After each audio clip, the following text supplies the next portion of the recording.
आज की हमारी चर्चा एक ऐसे आइडिया पर है जो सुनने में बिल्कुल अजीब, शायद गलत भी लग सकता है। सोचिए, एक ऐसा स्कूल जहां कामयाबी का राज है टीचर्स का ना होना। कोई लेक्चर नहीं, कोई ब्लैक बोर्ड पर कुछ समझा नहीं रहा। ये विचार उस पूरी बुनियाद को हिला देता है जिस पर हमारी शिक्षा टिकी है। बिल्कुल। हमारे हाथ में जो स्रोत हैं वो कहते हैं कि पारंपरिक स्कूल सिस्टम एक संकट में है। मतलब बच्चों को चीजें याद रखने में और सीखी हुई बातों को असल दुनिया में इस्तेमाल करने में दिक्कत आ रही है। सही बात है। तो क्या इसका हल पढ़ाने की प्रक्रिया को ही सिस्टम से हटा देना है? चलिए आज इसी की तह तक चलते हैं। बिल्कुल। हम आज जिस ब्लूप्रिंट को देख रहे हैं उसे तक्षशिला मॉडल कहा गया है और ये ब्रेन पेज थ्योरी और लर्नोग्राफी जैसे आइडियाज पर बना है। ओके। इन स्रोतों के लेखक शिव नारायण एक ऐसे सिस्टम का प्रस्ताव रखते हैं जिसे वो जीरो टीचिंग कहते हैं। Zero teaching. हाँ, तो आज हमारा मकसद ये समझना है कि ये बिना टीचर वाला स्कूल आखिर काम कैसे करेगा, इसके पीछे का दिमागी विज्ञान क्या है और क्यों ये दावा किया जा रहा है कि ये पारंपरिक स्कूलों से कहीं बेहतर हो सकता है। ठीक है, तो इस पहेली को सुलझाना शुरू करते हैं। सबसे पहले हमारे मौजूदा स्कूल सिस्टम में दिक्कत क्या है? लेखक के अनुसार समस्या की जड़ टीचिंग के तरीके में ही है, जो कि असल में सिर्फ बोलकर समझाने पर टिका है। टीचर बोलते हैं, बच्चे सुनते हैं। हाँ। लेकिन मुझे लगता है हम सब ने ये महसूस किया है कि क्लास में सुनी हुई कितनी बातें हमें हफ्ते भर बाद याद रहती हैं, ज्यादा नहीं। और इसके पीछे एक ठोस न्यूरोसाइंटिफिक वजह है। जब हम सिर्फ एक लेक्चर सुनते हैं तो हमारा दिमाग उसे पैसिव लर्निंग की तरह लेता है। Passive learning? हाँ, मतलब दिमाग के कुछ ही न्यूरल सर्किट काम करते हैं और जो यादें बनती हैं वो बहुत कच्ची और अस्थायी होती हैं। ये वैसा ही है जैसे किसी रास्ते का पता पूछना और उसे हवा में याद रखने की कोशिश करना, बजाय इसके कि आप खुद नक्शा देखें। एग्जैक्टली। स्रोतों में एक बहुत दमदार लाइन है, teaching does not mean learning. पढ़ाने का मतलब सीखना नहीं होता। ये लाइन सुनने में थोड़ी चौंकाने वाली है क्योंकि हम तो हमेशा से यही मानते आए हैं।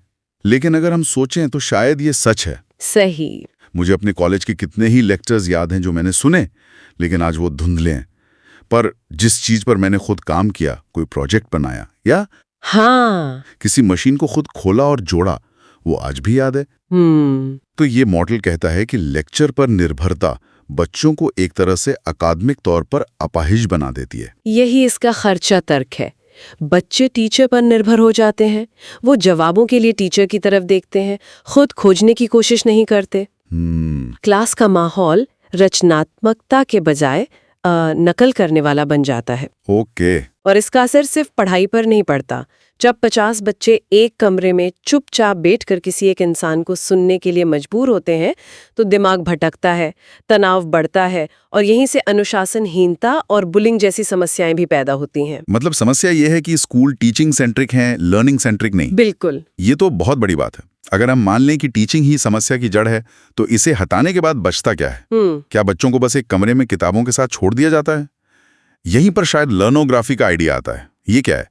क्या ये एजुकेशन का कोई नया फैंसी नाम है? नहीं, लेखक के अनुसार लर्नोग्राफी और एजुकेशन दो बिल्कुल अलग चीजें हैं। अच्छा। एजुकेशन का मतलब है टीचिंग यानी ज्ञान देना, जबकि लर्नोग्राफी का मतलब है ज्ञान का निर्माण करना। ज्ञान का निर्माण करना। हाँ, और ये निर्माण एक बहुत ही व्यवस्थित तरीके से होता है जिसके 3 कदम हैं: सोर्स पेज, ब्रेन पेज और फिर Z page. Source page, brain page, Z page. ठीक है, इसे थोड़ा आसान भाषा में समझते हैं। सोर्स पेज क्या हुआ? इसे ऐसे समझिए कि सोर्स पेज वो कच्चा माल है, जैसे सब्जियां, आटा, मसाले। ओके।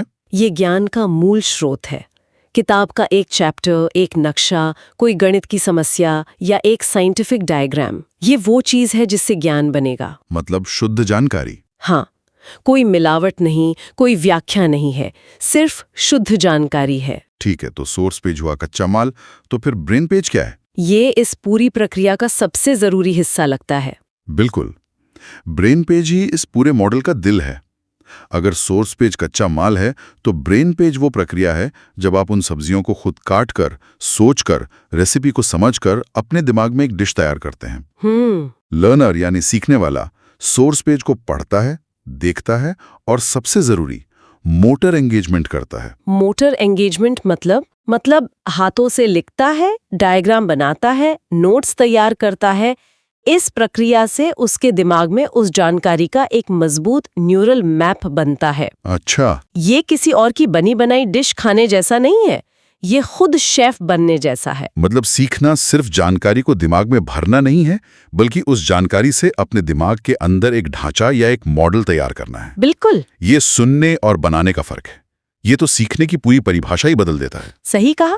तो फिर जेड पेज क्या हुआ? क्या ये वो तैयार डिश है? एकदम सही। जेड पेज वो तैयार डिश है जिसे आप किसी को चखा सकते हैं। ये ज्ञान का व्यवहारिक प्रदर्शन है। ओके। जब लर्नर अपने दिमाग में बने ब्रेन पेज का इस्तेमाल करके कोई समस्या हल करता है, किसी सवाल का जवाब लिखता है या कोई मॉडल बनाता है, तो उस आउटपुट को जेड पेज कहते हैं। तो ये एक तरह से सबूत है कि ज्ञान सिर्फ सुना नहीं गया, बल्कि सच में समझकर दिमाग का हिस्सा बन गया है। हाँ, बिल्कुल। तो पूरी प्रक्रिया हुई input source page, processing brain page और आउटपुट जेड पेज। ये सुनने में बहुत स्वाभाविक लगता है, जैसे हमारा दिमाग काम करता है। पर अगर क्लासरूम में कोई पढ़ाने वाला नहीं है, तो ये सब होगा कैसे? ये क्लासरूम दिखेगा कैसा? मेरे दिमाग में तो एक बड़ी सी लाइब्रेरी या लैब जैसी तस्वीर बन रही है। आपकी कल्पना काफी हद तक सही है। ये क्लासरूम लेक्चर हॉल जैसा बिल्कुल नहीं है। इसे नॉलेज वर्कप्लेस या ज्ञान कार्यशाला कहा गया है। Knowledge workplace? जी, सामने कोई स्टेज या टीचर की बड़ी सी मेज नहीं है। इसके बजाय पूरी क्लास को छोटे छोटे समूहों में बांटा गया है, जिन्हें मिनिएचर स्कूल्स कहते हैं। मिनिएचर स्कूल्स, ये दिलचस्प है। कितने लोग होते हैं ग्रुप में? हर मिनिएचर स्कूल में 7 लर्नर्स होते हैं। 7? हाँ, और एक बड़ी क्लास में ऐसे 7 समूह होते हैं। और इन 49 लर्नर्स के ऊपर एक फेज सुपीरियर होता है, जो कि एक सीनियर और ज्यादा अनुभवी लर्नर होता है। अच्छा। तो कुल मिलाकर ये 50 लोगों का मतलब 7 गुणा 7 जमा 1 एक आत्मनिर्भर यूनिट बन जाता है। ये समूह मिलकर काम करते हैं, एक दूसरे की मदद करते हैं और अनुशासन बनाए रखते हैं। 7 लोगों का ग्रुप? मुझे तो अपने स्कूल के प्रोजेक्ट याद आ गए, जहाँ काम सिर्फ 2 लोग करते थे और बाकी 5 बस देखते थे। हाँ, ये होता है। ये मॉडल इस समस्या को कैसे हल करता है कि ग्रुप में सब बराबर काम करें? बहुत अच्छा सवाल है, और इस मॉडल में इसका जवाब है। क्योंकि यहाँ काम लेक्चर सुनना नहीं, बल्कि हर किसी को अपना ब्रेन पेज खुद बनाना है। सही बात है। और फिर समूह को मिलकर एक जेड पेज तैयार करना होता है। तो अगर कोई काम नहीं करेगा तो वो पीछे रह जाएगा और समूह का प्रदर्शन भी गिरेगा। ओके। साथ ही यहाँ भूमिकाएं भी बदल जाती हैं। स्टूडेंट्स को लर्नर्स या स्कॉलर्स कहा जाता है। वो ज्ञान के उपभोक्ता नहीं, बल्कि नॉलेज वर्कर्स हैं। ठीक है, तो स्टूडेंट्स सब लर्नर्स हैं, लेकिन टीचर्स का क्या? अगर वो पढ़ा नहीं रहे तो क्या उनकी छुट्टी होगी? उनकी जरूरत ही क्या है? नहीं, उनकी भूमिका पूरी तरह से बदल गई है। टीचर्स को अब टीचर्स या बिग टीचर्स या मॉडरेटर कहा जाता है। Big teachers? हाँ, उनका काम पढ़ाना नहीं, बल्कि एक मैनेजर या ऑर्केस्ट्रा कंडक्टर जैसा है। वो सोर्स पेज तैयार करते हैं, यानी सबसे अच्छा स्टडी मटेरियल चुनते हैं। राइट। वो ऐसे टास्क डिजाइन करते हैं जिनसे ब्रेन पेज और जेड पेज बन सकें।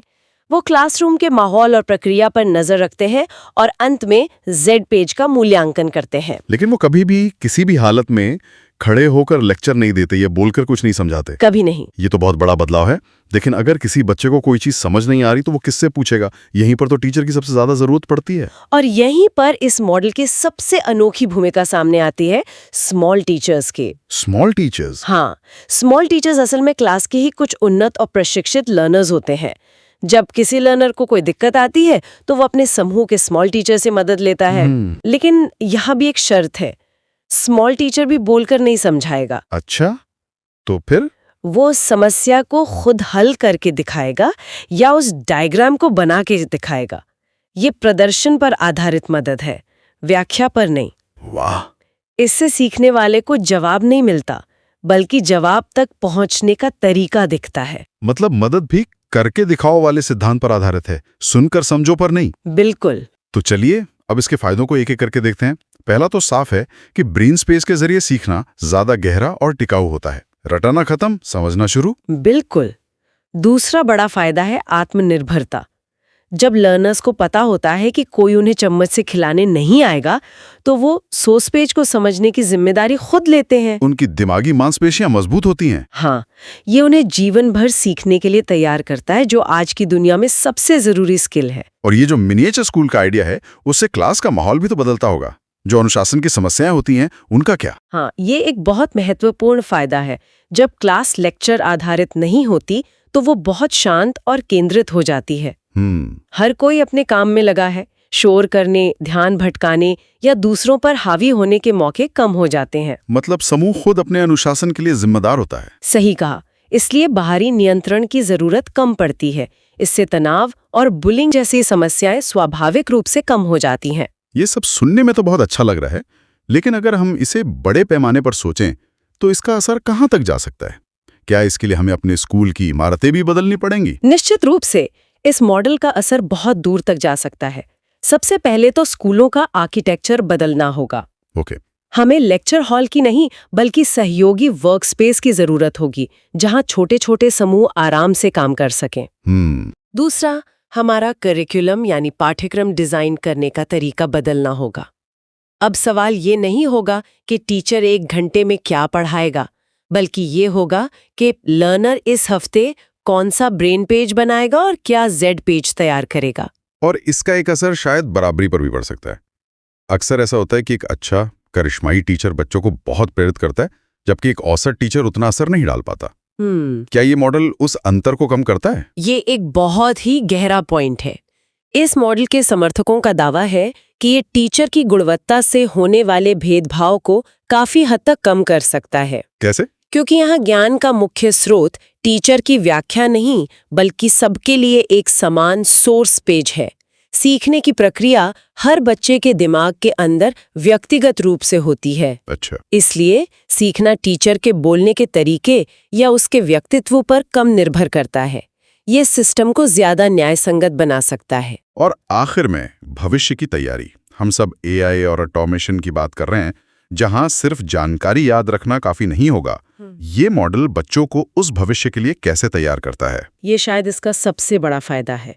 ये मॉडल बच्चों को सिर्फ जानकारी का उपभोक्ता नहीं बना, बल्कि उन्हें ज्ञान का निर्माता बनाता है। हाँ, ये उन्हें सोचना, समस्याओं को तोड़ना, खुद समाधान खोजना और टीम में काम करना सिखाता है।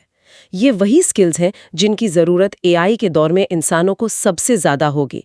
रचनात्मकता, महत्वपूर्ण सोच और सहयोग। ये उन्हें किसी भी नई चुनौती का सामना करने के लिए मानसिक रूप से मजबूत बनाता है। बिल्कुल। तो आज की इस पूरी बातचीत का निचोड़ ये है कि हमें टीचिंग केंद्रित स्कूलों से निकलकर एक ऐसी व्यवस्था की तरफ बढ़ना होगा जिसका ढांचा ही लर्निंग पर आधारित हो।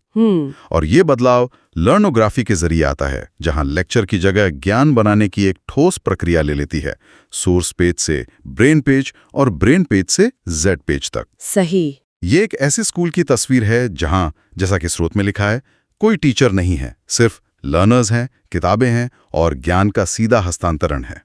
अंत में ये पूरी चर्चा हमें एक बहुत ही बुनियादी सवाल पर लाकर छोड़ देती है। क्या पढ़ाना या टीचिंग सीखने की प्रक्रिया का एक जरूरी और अटूट हिस्सा है, या ये सिर्फ एक हजारों साल पुरानी आदत है जिसे अब बदलने का वक्त आ गया है? ये मॉडल दावा करता है कि सीखना एक जैविक प्रक्रिया है, जैसे सांस लेना या चलना। इसे सिखाने की जरूरत नहीं है, इसे सिर्फ सही माहौल, सही उपकरण और सही संरचना देने की जरूरत है। सोचने वाली बात है ना?